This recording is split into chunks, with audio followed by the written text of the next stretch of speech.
KREF, Norman, Oklahoma, and streaming live on the KREF app. The Ref Sports Radio Network.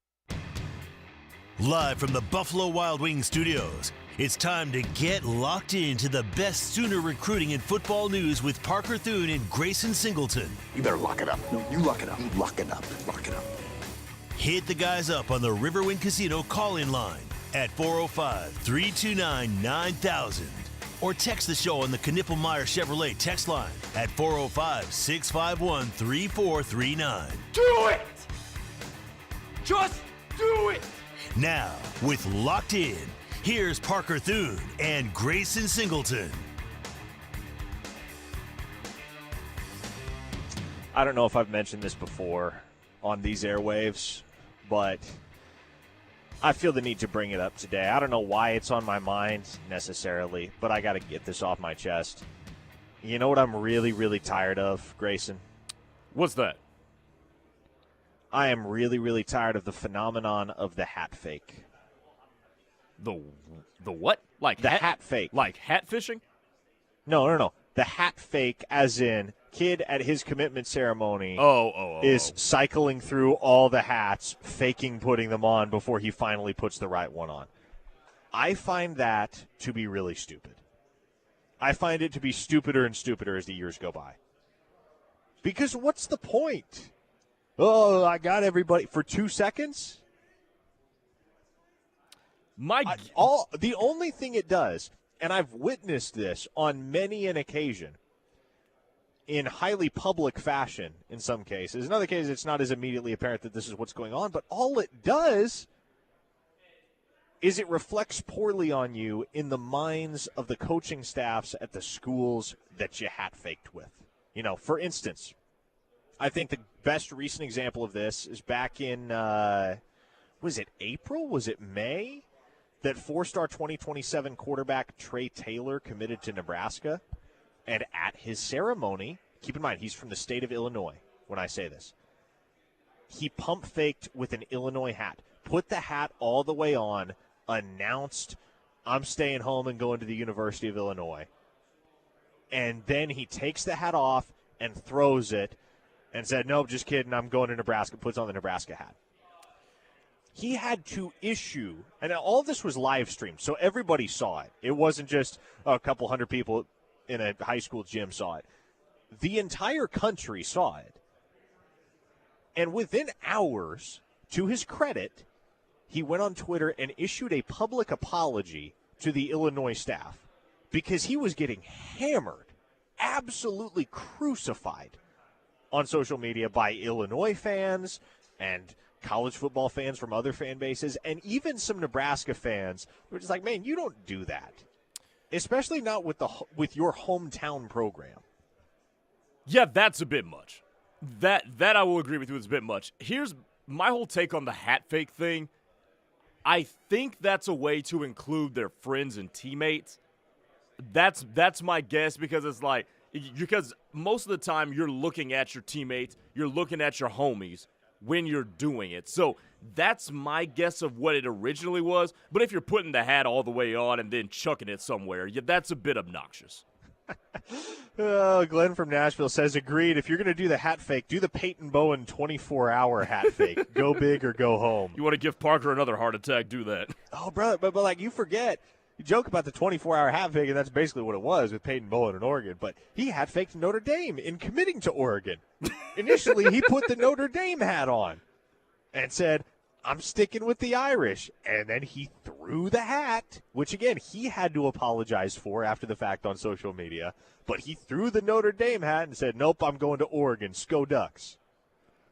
Come on, man. I think there's a way to do – I fall in the middle of this. I feel like there's a way to do the hat fake and to make it fun without being obnoxious. It's just – to me, what's the benefit? You know, it's – I look at it through the lens of the cost-benefit analysis. What is the potential benefit versus what is the cost? In most cases, the cost is that you're going to forever alienate yourself with at least one fan base, sometimes multiple, if you pump fake with multiple hats, which certain guys have done. And there's really no benefit other than, again, the 2 seconds of the shock factor, make a few hearts skip a beat, I guess, if there's really that much uncertainty about where you're committing. I just think it's a very, very bad look all the way around. And I don't begrudge any individual guy that does it. You know what? You want to do things your own way, that's fine. Again, if it were me, and if I had any amount of influence over a prospect that were making a public decision with hats, I would recommend that you do not pull a hat fake. Just put on the hat. The best commitment ceremonies, and honestly the ones that I think the majority of college football fans are going to have the most respect for, are the ceremonies where a guy just straight up picks up one hat and that's that. Deacon Schmidt recently was a great example of a guy who did just that. He had 3 hats on the table, Alabama, Colorado, and Oklahoma, but he gets to the end of, he thanks everybody, does his whole spiel, and then he says, I'm here to announce my commitment to the University of Oklahoma, and picks up the OU hat, and that was that. I can recall going to Michael Hawkins' commitment ceremony in April of 2023, and I thought this was hilarious. The OU hat was literally the only hat on the table. Now, it wasn't like out there in the open. He did have it in a box, so he opened up the box and the OU hat was in it. But, I guess from that standpoint, you maintain a little bit of the suspense while also ensuring that there's not going to be any tomfoolery when it comes time to pick up the hat and actually publicize the decision. Powder Puff on the text line says, you say that, Parker, but I was playing Road to Glory, and I got to my hat ceremony, and I pump faked the hat twice before choosing Notre Dame. Well, hope you don't have to use the transfer portal in the future. Tyler from Kellyville says, Parker Steely with another old man rant. I know. That's my olds take of the day before we get into our actual content, which we probably should do here. 405-651-3439 is the Knippelmeyer Chevrolet text line again. 405-651-3439 if you would like to chime in. The show brought to you today by Dorsey Jones GMC out in El Reno. Family-owned and operated. Great staff, great service technicians out there. Half-price oil changes on Saturdays. Let them get you set up with a GMC, one of the most reliable trucks and or SUVs on the market out there at Dorsey Jones. I am here in Atlanta, Georgia at SEC Media Days. I have seen various media members in the last few minutes walking around with giant chocolate chip cookies, so it appears they have served us our afternoon snacks. I'm going to have to go see what's up with that in the next break. But, Grayson, the big news over the weekend, and it's difficult for me to even really begin to encapsulate the sheer shock value that came accompanied with all of this. But Jacob Eberhart, the 4-star safety out of Kirkwood, Missouri, that was fully, and I mean fully, expected to commit to Oklahoma on Saturday, chose Illinois. He chose Illinois. And I'm going to try to lay this situation out as best I can and give you all of the relevant background information to understand why this went down, how this went down, when everybody and their dog thought the kid was coming to the University of Oklahoma. I was asked about Eberhart and some late Illinois buzz a couple hours before his announcement on the board at OUinsider.com, and my response was, hey, look, man, you've learned, I think we've all learned over the years never to say never in recruiting, but this would be the most bizarre late twist in a recruitment, the most bizarre twist and the latest twist I've seen in a recruitment since Peyton Bowen on signing day in December of 2022. Lo and behold, Eberhart picks Illinois over Oklahoma at his ceremony. And the primary reason why Jacob Eberhart committed to Illinois is not because of NIL. I know immediately that's where everybody's head jumps. But if you are unfamiliar with Eberhart's upbringing and his background, his father, Jason Eberhart, played defensive line at Illinois in the late 1990s, 1997-2000, I believe. Over the last 5 years, Jacob Eberhart has lost 2 very important figures in his life. His older brother, Jason Jr., was shot and killed, I believe, in 2019. And then his father, Jason, the one that played at Illinois, abruptly passed away unexpectedly in 2023. And so that is an element, that's a factor that's been tugging at Jacob Eberhart's heartstrings throughout this entire process. And even though that dynamic was there and had always been there, Jacob Eberhart loved the University of Oklahoma. At the Champion Barbecue, that pretty much solidified it for him and his folks. He wanted to be a Sooner. I mean, I don't mind saying it now that it's over and he's off the board and his mind's not changing. But he gave the University of Oklahoma a silent commitment. I want to say the last week of June. It wasn't on his official visit. It was pretty shortly thereafter. I have that on good authority from multiple folks. He told OU staff that he was coming. And so obviously, once you get a silent commitment from a kid, whenever the decision falls, and his decision was quickly announced thereafter, it was going to be on July 12th. Up until the announcement, you don't get the silent commitment and just stop talking to a kid, right? That's not the end. You got to maintain the relationship. You got to keep in constant contact. The kid's going to be showing up on your campus in 6 months. So when he gives you the silent commitment, you're not saying, all right, see you in 6 months. No, you're continuing to touch base with the kid and his folks on a regular basis, and Brandon Hall and Oklahoma did that. And leading up to the decision, there was absolutely nothing communicated to Oklahoma from Eberhart or his folks, nothing communicated that would suggest he was committing anywhere but the University of Oklahoma. I mean, it was business as usual, and the staff deals with a couple dozen of these every single year, right? Because in almost every case these days, a kid is not going to announce immediately after he commits to the staff. It's going to be a couple days or a couple weeks or even a few months. And so if the staff is told, if the OU staff is told, and they were told, you got nothing to worry about, I'm a Sooner, then, well, they're not going to worry, right? And there were a series of conversations that occurred between Oklahoma and Eberhart and his folks. All of them pointed in the direction of him publicly announcing for Oklahoma on July 12th. At no point, to the absolute best of my knowledge, at no point was Oklahoma informed that Eberhart was going to be committing anywhere else but OU.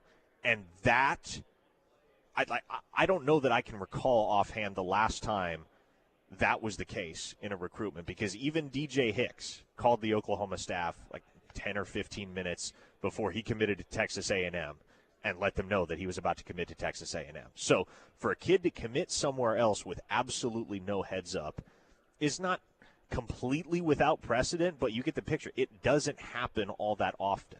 And if you watch Jacob Eberhart's announcement, it was captured on video by several St. Louis area TV stations. Grayson, the kid's wiping away tears. I mean, borderline distraught. A ton of emotion pouring out as he picks up the Illinois hat. And so I don't think it takes a Rhodes Scholar to realize what happened here. Illinois continued to tug at his heartstrings with the legacy components of the whole recruitment. And at the end of the day, despite the reality that he loved Oklahoma and fancied himself a Sooner, when it came time to actually stand up there and make the decision, Eberhart could not say no to walking in the footsteps of his late father. So I think you understand it. I think you wish the kid the best, especially knowing what he's been through and the reason that he's a Fighting Illini today instead of a Sooner. Any way you slice it, though, this is a really, really tough loss to swallow if you're Oklahoma, because this kid is good. He was going to be an incredibly valuable addition to your defensive class. And it kind of leaves you up a creek for the time being with regard to where you're going to go at safety in the 26 cycle, because Oklahoma's going to go find another guy, and they'll find a pretty good one. But the very fact that you're still looking, still actively searching, when you figured that on Saturday you were going to be done recruiting safeties in the 2026 cycle, this is not where the staff would prefer to be here as we sit here on July 14th.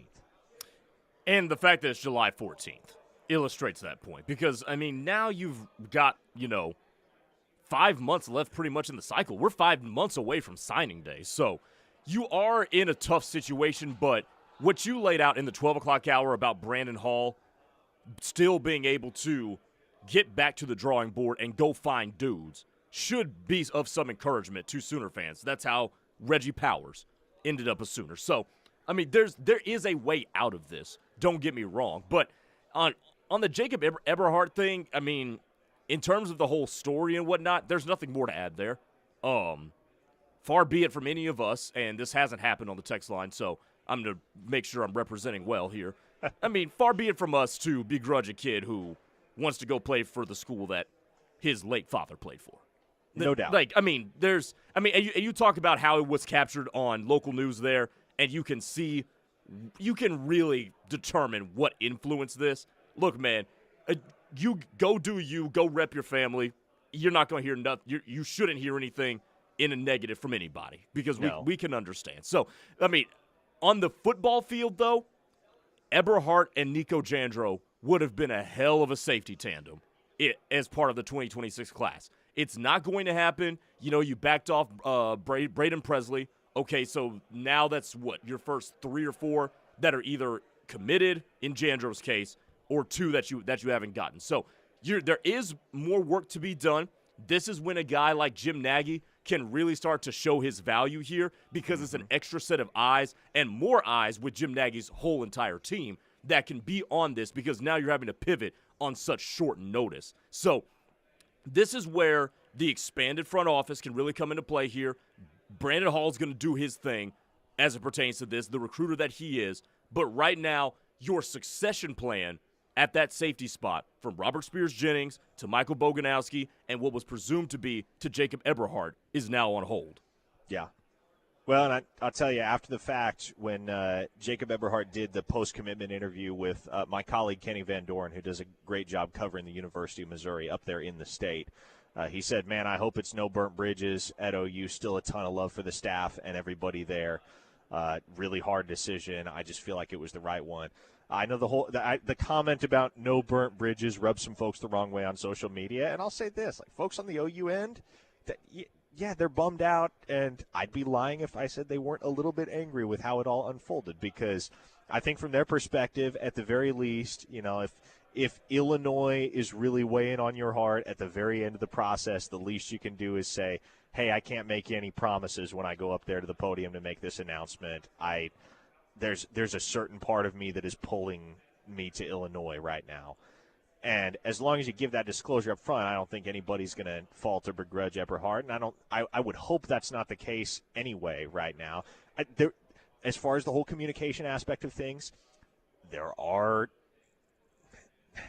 things I would imagine that in the aftermath, Eberhart wishes he would have done a little bit better with the OU staff, and I have no doubt that those conversations are going to be pretty tough in the aftermath and have been pretty tough in the aftermath. But, again, I think if you're OU, despite the fact that it really, really sucks to lose a talented kid like this, at the very least you understand that this is a dude that's going his own way and that left you at the altar for very understandable, very human, very emotional reasons, as opposed to just taking an 11th hour bag from another school. And Parker, I just want to say this too about the whole he didn't notify the coaches he was going to change his mind. The kid at oldest is 17. Yeah. He's 17 at his oldest. He's gonna drop the ball a couple times. A 405 listener asked, didn't Zadavian Sims do something like this? I know you cut off contact with his handlers. Boy, that's a whole can of worms. Short answer is no. That situation is not really remotely akin to this one. And I would need several minutes, which I don't feel like we have on this installment of the show, to unpack all of what went down with Zadavian Sims back in May of 2023. But for so many reasons, this is a unique situation. Probably the type of circumstance that will never be replicated, even remotely, with a kid that Oklahoma's targeting. So it hurts. It sucks. You wanted that kid on board. Now he's not. Now you're kind of scrambling at safety. But as I mentioned in the 12 o'clock hour, and I'll mention it again, if there's one guy that's just continually gotten the job done in recruiting his position since he showed up and joined the staff, it's Brandon Hall. So I don't know what his next move is going to be. As soon as I do know, I'll be sure to pass that along, or, hey, we may all find out together. But in the meantime, I think you just proceed with a level of trust that Brandon Hall is going to be able to bounce back from this whole ordeal. And whatever the next move is for him, in building out the safety board and trying to find that last take for Oklahoma at the 2026 class, I should say. It's going to be a good one. 405-651-3439 is the Knippelmeyer Chevrolet text line. Let's hit a quick break. We're a bit overdue. I'm at SEC Media Days in Atlanta. We'll be back. Keep it here on the Ref, the home of Sooner fans. Have you or someone you know suffered a loss to your home or business from the recent storms? Before you accept a settlement, call Brown O'Haver at 405-735-5510. Brown O'Haver is a local-based company helping Oklahomans with claims since 1988 with preparation and expert analysis detailing your loss and insurance settlement. As your trusted consultant, Brown O'Haver can give you peace of mind and make sure you're getting what's yours. Call Brown O'Haver today, 405-735-5510, and make sure they're working for you. Now that open enrollment for healthcare coverage has ended, there's still several options to consider that just might benefit you. Need to purchase your own health insurance? Confused about Medicare? Considering offering benefits to your employees? Call the agents at Allison Insurance, featuring 70-plus years of combined insurance business experience. They're able to help clients avoid mistakes when purchasing individual or group health insurance. Call Allison Insurance at 800-580-5587 or 745-2968. They are the experts. The City of Norman encourages you to shop small this summer. What better place to eat, shop, and play local than historic Main Street in downtown Norman? With over 65 years of experience, Mr. Robert Fine Furniture and Design stands for quality. Family owned in the heart of Norman, their exquisite showroom is filled with unique items from around the globe. The historic Sooner Theater is a summer staple and a must-see downtown. See great local theater, concerts, or attend performing arts classes. Find upcoming events and tickets at SoonerTheater.org.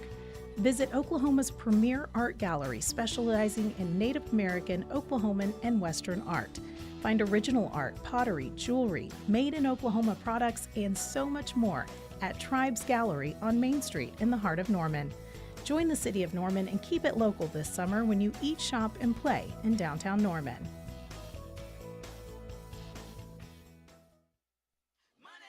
This is Peggy Doviak, and I opened DM Wealth Management because of a horrible experience that my mother had with a stockbroker.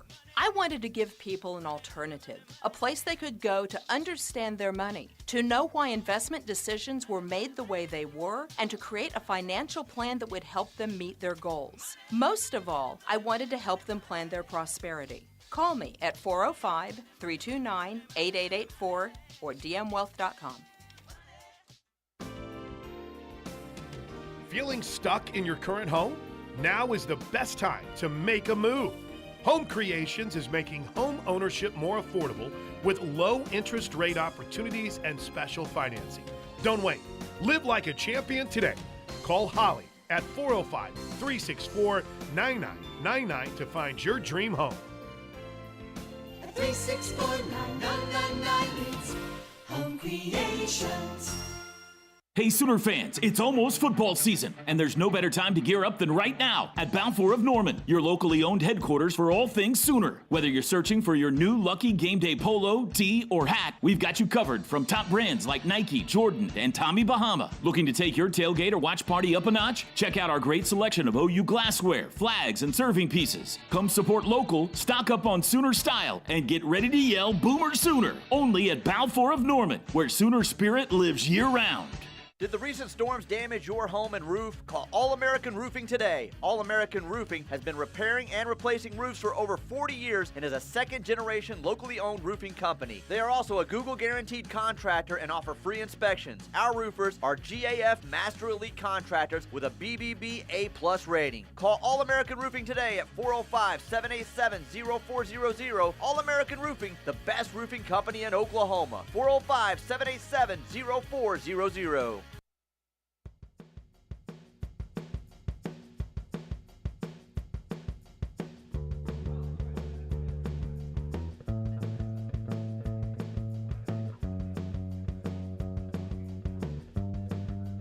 Let's keep it rolling here on the Ref, the home of Sooner fans. You're listening to Locked In, your hour for Oklahoma recruiting coverage every day at 2 o'clock.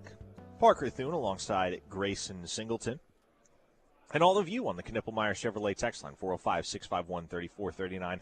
Always love hearing from new folks, and we did have one of those chime in just moments ago on the text line. A listener in Edmond said, first-time texter, love what y'all do, have gotten me way more into recruiting. First off, thank you. Love recruiting. Glad many of you are coming to love it as well. It's a fascinating world, especially these days. But the second half of this text is, question, are there any likely flips or anything to be watching for as far as flips go as we approach signing day? Or is it just the guys that we finished second for? Well, I mean, that's kind of where you start with the whole flip conversation, right, is guys you finished second for. And the flip has actually been somewhat of a rare phenomenon in recent years, Grayson. There are examples. They are not particularly plentiful examples. In the 2025 cycle, OU had one flip. It was Jet New on signing day. Flipped him from Oklahoma State. You rewind to 2024, Oklahoma flipped two prospects, Ivan Carrion from Texas Tech and Brendan Zerbrug from Northwestern. I will have to fact check myself on this, but to the best of my recollection, this is going back 3 years, so I may be overlooking something. I believe the only prospect they flipped in the 2023 class would have been Peyton Bowen. Again, don't quote me on that, though. Obviously flipped him from, in a way, both Notre Dame and Oregon. But if we're talking flips, and this kind of goes hand in hand with where I wanted to head with this particular segment anyway, Grayson, I think the position at which it would be most likely Oklahoma pushes for a big-time flip is wide receiver, because that is quickly becoming the most obvious, what would you call it, the most obvious area of weakness for Oklahoma in the 2026 class. Deficiency. Zachary Turner off the board to SMU on Saturday, Jordan Clay off the board to Baylor as of last Friday. As it stands right now, Oklahoma has one wide receiver commit, that being four-star wideout Daniel Odom out of the state of California. The only guy that they're really pushing for amongst uncommitted wideouts right now in the 26 class would be Damen Gross, the four-star out of Frisco, Texas, Lone Star High School. I don't think it will be much more than a few days before we know where Damen Gross is going to be playing his college football. And I do believe, based on some of the intel at this point, and there are several national recruiting experts affiliated with the On3 Rivals Network that I've discussed this with, and they share this perspective, Oklahoma's the favorite right now for Damen Gross. They're in a really good position with him. He's an excellent player. I got to double check where he fell in the latest industry rankings, because they just re-ranked everybody in the 2026 class today at Rivals. But for virtually the entire recruiting cycle, he's been a top 100 player. And here you go. As of right now, Rivals has him number 54 overall in the cycle. 24/7 has him number 79 overall. ESPN has him number 36 overall. So a legit consensus top 100 dude that Oklahoma is getting very, very close to locking down. So that's great. That's a great foundation, right? You get Daniel Odom, you get Damen Gross. That is a great foundation, your wide receiver class. You need more than two, Grayson. Oh, yeah. You need more than two at this point, because you took two last year, and that's fine. Obviously, with how everything went last season, you needed to bring in some experience. You needed to supplement, buttress your depth in that wide receiver room with transfers more so than true freshmen that weren't going to be ready for a year or two. Unfortunately, one of the true freshmen that Oklahoma did sign in Elijah Thomas is a guy that looks like he's going to be more than ready to contribute right off the bat. But you need more. You need more than two. The plan all along has been for Oklahoma to take four in the class. Do the math. If Gross hops on board, still searching for two, Grayson. Where do you begin with that effort if you're Jim Nagy, Emmett Jones, the brain trust at Oklahoma? Anywhere. You just begin it. I mean, the depth of wide receiver talent and quality players at that position in the United States is absurd. Just think about it this way. If you only are looking for dudes who are 6'1", 6'2", 205. Okay, now you're sort of narrowing yourself down. But America's got no shortage of fast dudes who can catch footballs. Like, people do. I mean, people do that on the playground. Now, am I oversimplifying this? Probably. But the point is, there are a ton of wide receivers out there if you want to go find some. And they will find some. But wide receiver at Oklahoma is in an interesting spot right now because here's what you failed to mention, Parker, or didn't mention. Let me phrase that differently. Here's what you didn't mention on the heels of all those guys getting hurt. A ton of them left. So there was a mass exodus at wide receiver after last year that it heightens the need to take about 3 or 4 wide receivers in this class. Not to mention Deion Burks could be gone after this upcoming season to the NFL. So you took the guys that you took last year. You also cut bait with a couple at the end of the 2025 cycle.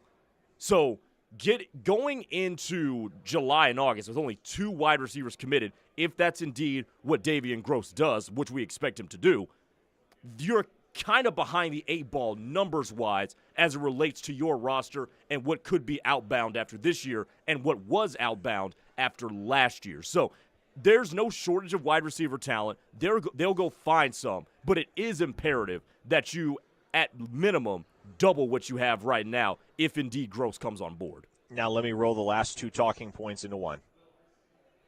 One guy that committed elsewhere last month at the wide receiver position that Oklahoma is going to continue to monitor and continue to push for, despite the fact that he is committed to another institution, is Jaden Petit, the 4-star wideout out of Naples, Florida, that pledged to Wisconsin after taking an official visit to Oklahoma and an official visit to North Carolina and one to Missouri as well. He commits to Wisconsin. I don't know what expectations are for the Badgers up in Madison and the surrounding areas. I don't know locally what the expectation is for Wisconsin football in 2025. I do know that nationally they're not exactly being heralded as a burgeoning powerhouse in the Big Ten. And so with them and with Baylor as well, and we discussed this on Friday, but they got to do battle with SMU, Arizona State, and Auburn in the first 4 weeks of the season alone. Those are 2 programs that if they are struggling to win games and they're struggling to produce on offense come the fall, it's not at all out of the question that Oklahoma could have a very strong shot to flip Jaden Petit and or to flip Jordan Clay, because Oklahoma made it a really tough decision for both of those dudes. They had steam with Petit. They had steam with Clay.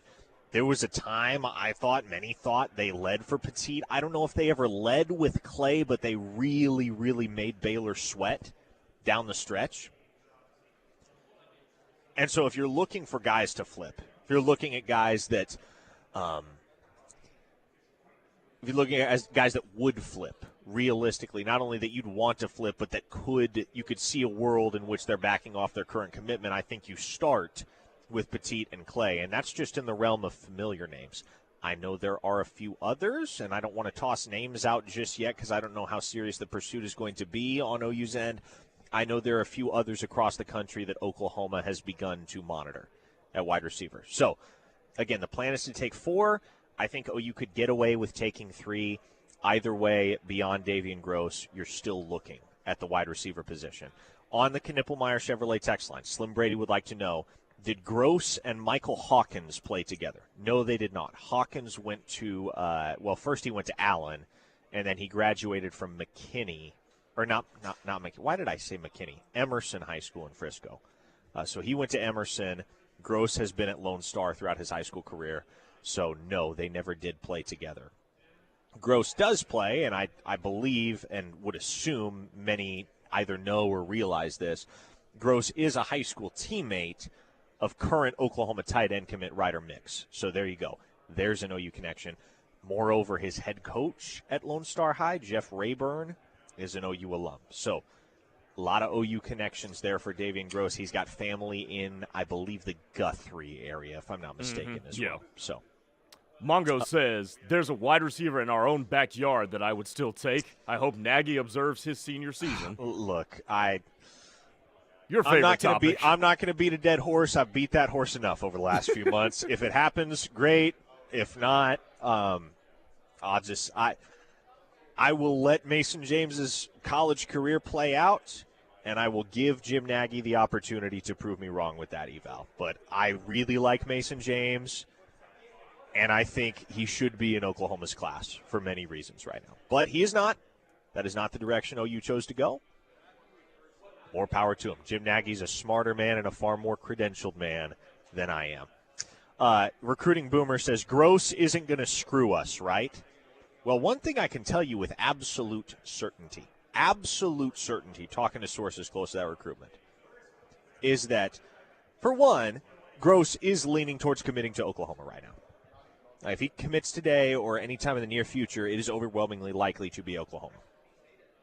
However, Oklahoma is very much under the same microscope this fall as Wisconsin is and as Baylor is. That is to say, if Oklahoma is struggling to win football games in the fall, Grayson, Damen Gross will probably back off his commitment.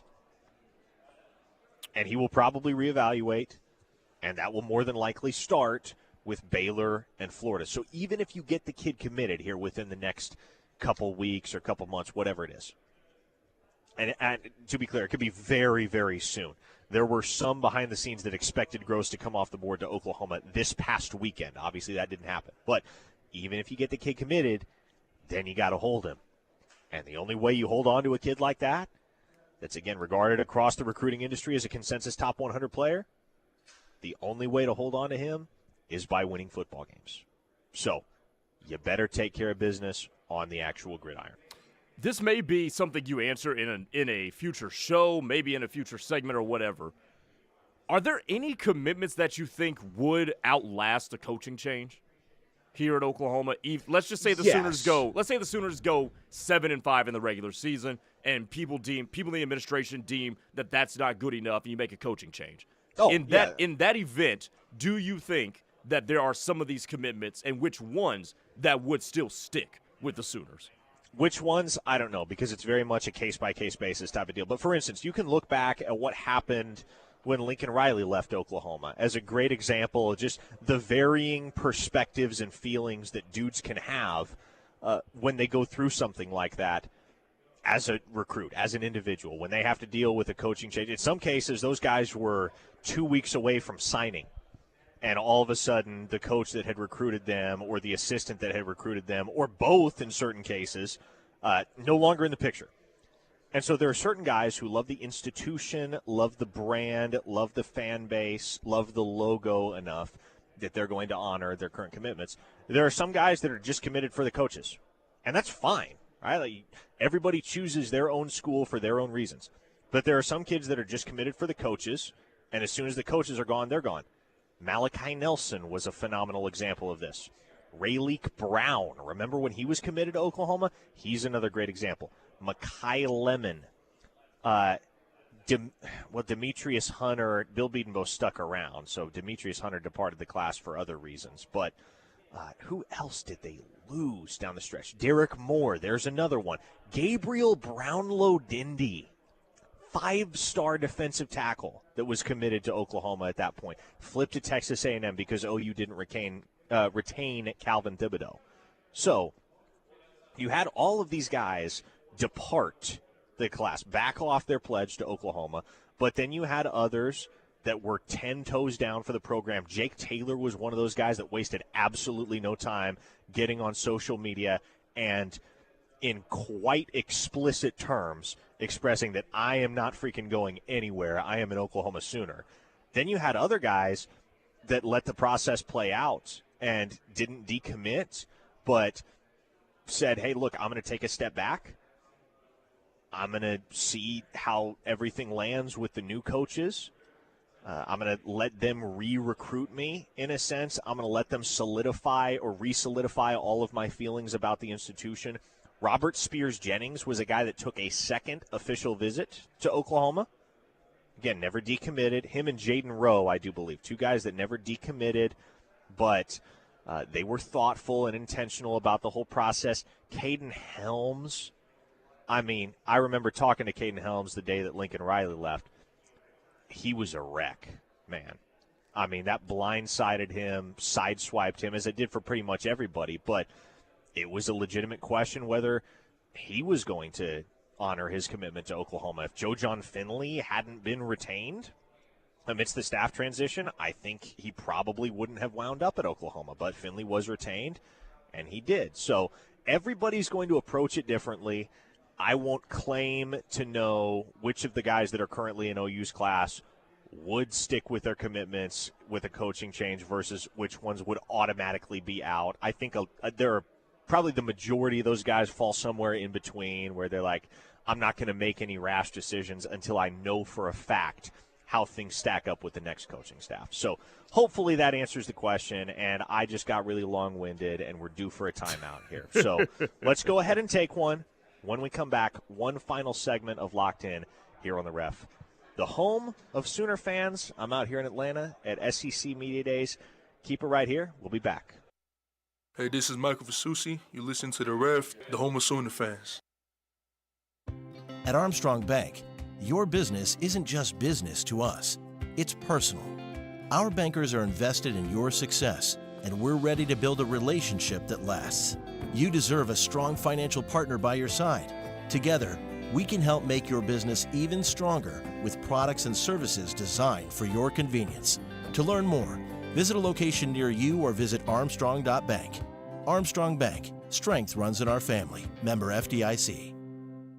Whether it's yesterday, today, or tomorrow, no one covers the Sooners like we do. From the voice of the Sooners on The Rush every day for the triple option. We've landed on the triple option, and I'm excited. To the Plank Show, taking over your morning drive from 6 to 9. Every single radio person, what they want to do is they want to do a morning show.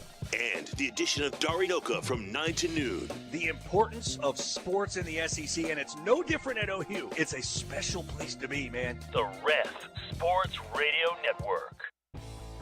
At Confidence Ford of Norman, we want to help you heat up your summer at the Ford Summer Sales Event. Come in and save up to $14,000 on new 2024 Ford Bronco models. That's not all. We've also got an amazing 2024 model year closeout sale on various Ford models, and you can save thousands. Stop by and let our family take care of yours. Conveniently located at 825 North Interstate Drive. Confidence Ford of Norman, part of the Cavender Auto family, where confidence is Cavender. Hey drivers, it's Ryan Blaney, your 2023 NASCAR Cup Series champion and driver of the number 12 Discount Tire Ford Mustang. Do you know one of the most important things that helps keep my car going on the track? Tire pressure. Keeping your tires properly inflated is crucial for safe stopping power and better gas mileage. Check your tire pressure at least once a month or stop by a local tire retailer for an air check. A message from the U.S. Tire Manufacturers Association. Stand Up to Cancer asked leading cancer researchers to speak about why they do their work. Two words come to mind for me. One is responsibility, the other is purpose. It's just so inspiring to do research that impacts human lives. Stand Up to Cancer has been a critical partner in advancing research for cancer. Cancer research saves lives. So please, help us fight in this battle against cancer. Be a part of the team that ends cancer at standuptocancer.org. Dreaming of an escape? What about a relaxing escape to your very own backyard? Signature Custom Pools can turn your dreams into reality.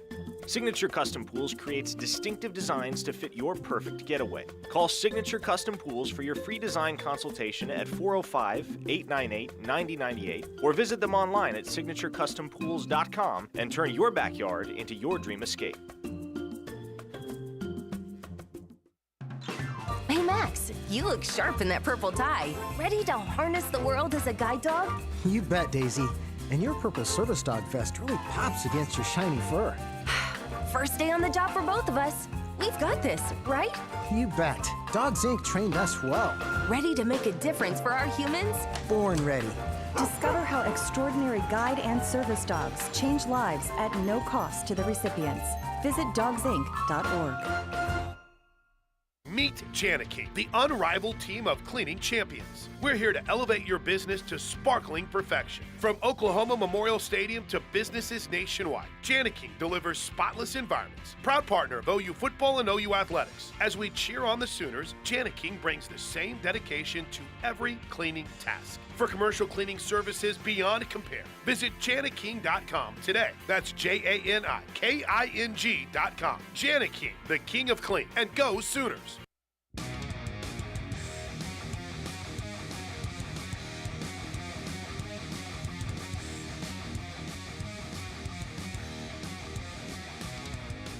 Last segment of Locked In here on the Ref, the home of Sooner fans. Parker Thune and Grayson Singleton with you. Grayson's back in the Buffalo Wild Wings studios. I am in Atlanta for SEC Media Days. What a time it has been.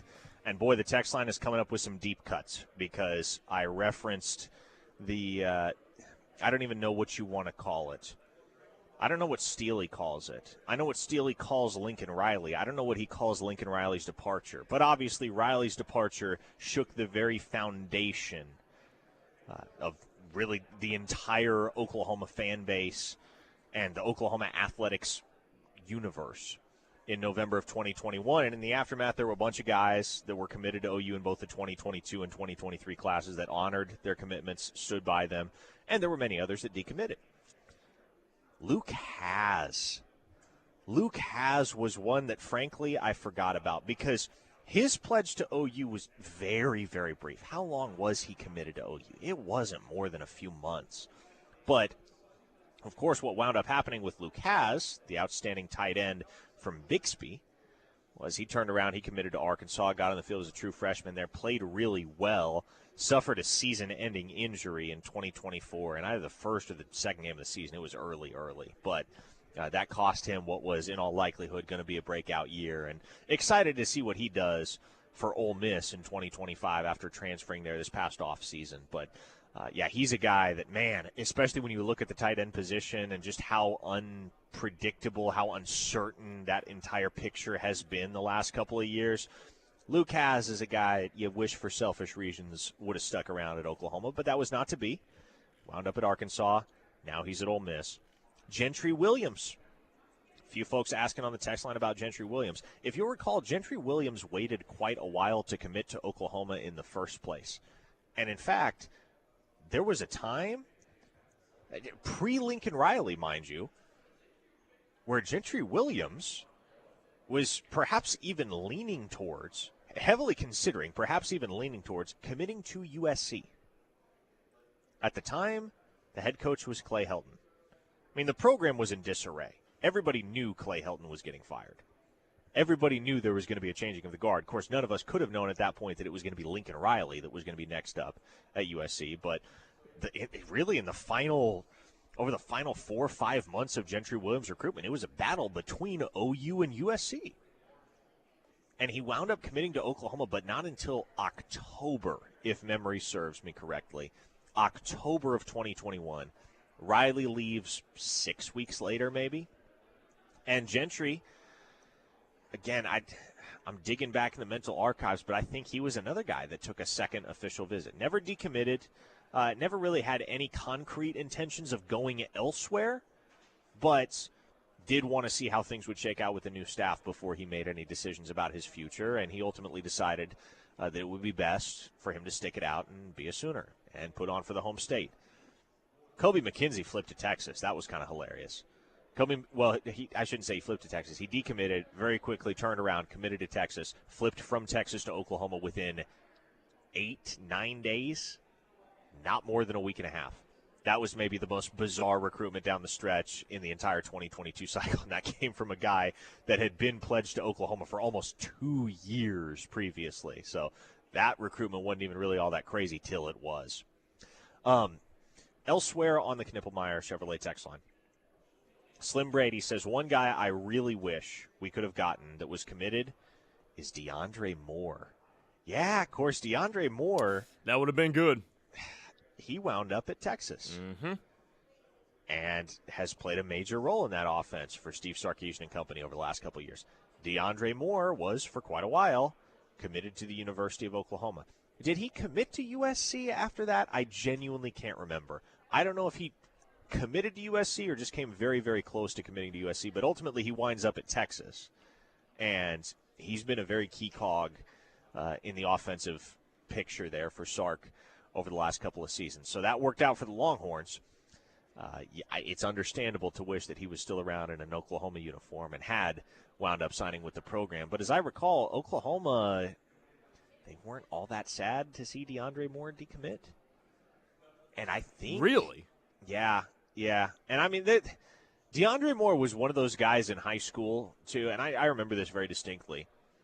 There were those that were bullish on him, and there were those that did not think he was any good at all. And so it was really kind of anybody's guess as to what he was going to wind up being at the next level. And to his credit, he's done quite well. I don't know how much of that is due to his own ability and how much of it is due to the fantastic system that Steve Sarkisian runs down there in Texas, but by hook or by crook, he has produced. Trey on the text line says, listen to that class we had before Muleshoe left. We haven't sniffed nothing like that since, and with Nagy, never will. Wow. Come on now. Didn't Oklahoma, correct me if I'm wrong, did not Oklahoma sign the number 4 class in the nation in the 2024 cycle? Yeah, it was something was it up top there. 5? It might have been 8 when I last checked. Oh, okay. Maybe it was in the top 10. I know that for sure. Maybe it wasn't quite as good as I initially recall. But point is, Oklahoma's consistently recruited top 10 classes ever since Riley left. They did not recruit a top 10 class last year, but that was not due to lack of quality. That was due to lack of quantity. They only took 18 scholarship players from the high school level. So you can argue, there is an argument. I think if you just go by average rating, Oklahoma had something like the number 8 class in the country last year, but of course their rankings factor in both quality and quantity, and so Oklahoma, I think, sat at 18 by the end of it in the 25 cycle. But I don't know how this class is going to shake out in 2026. I still think it's going to be top 12. Could that be a little bit optimistic? Sure. But it's not lost on me, and this does get lost on a lot of people, that just because the class doesn't come together exactly the way you envision it coming together in June or July does not mean that the answers are not going to be there on signing day. A couple great examples of this. I mean, look at the class of 2022, right after Riley left. The Sooners had 4, maybe 5 decommitments within hours and dropped all the way down to number 22 in the national rankings.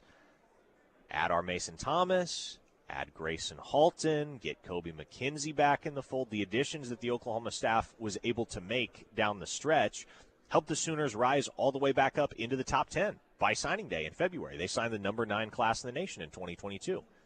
In 2023, or I should say the 2023 cycle, there were several late takes down the stretch in the fall and even the winter. Guys like Taylor Wine, Ashton Sanders, Kendall Dolby was one, Taylor Heim at the very, very tail end. It was only then, and only by virtue of those additions, that Oklahoma was able to claw their way into the national top 10. So just because Oklahoma is sitting where they're sitting right now, which according to Rivals is at number 24 nationally, just because they're sitting at number 24 in July doesn't mean they've hit their ceiling, doesn't mean they're going to flounder and stay there.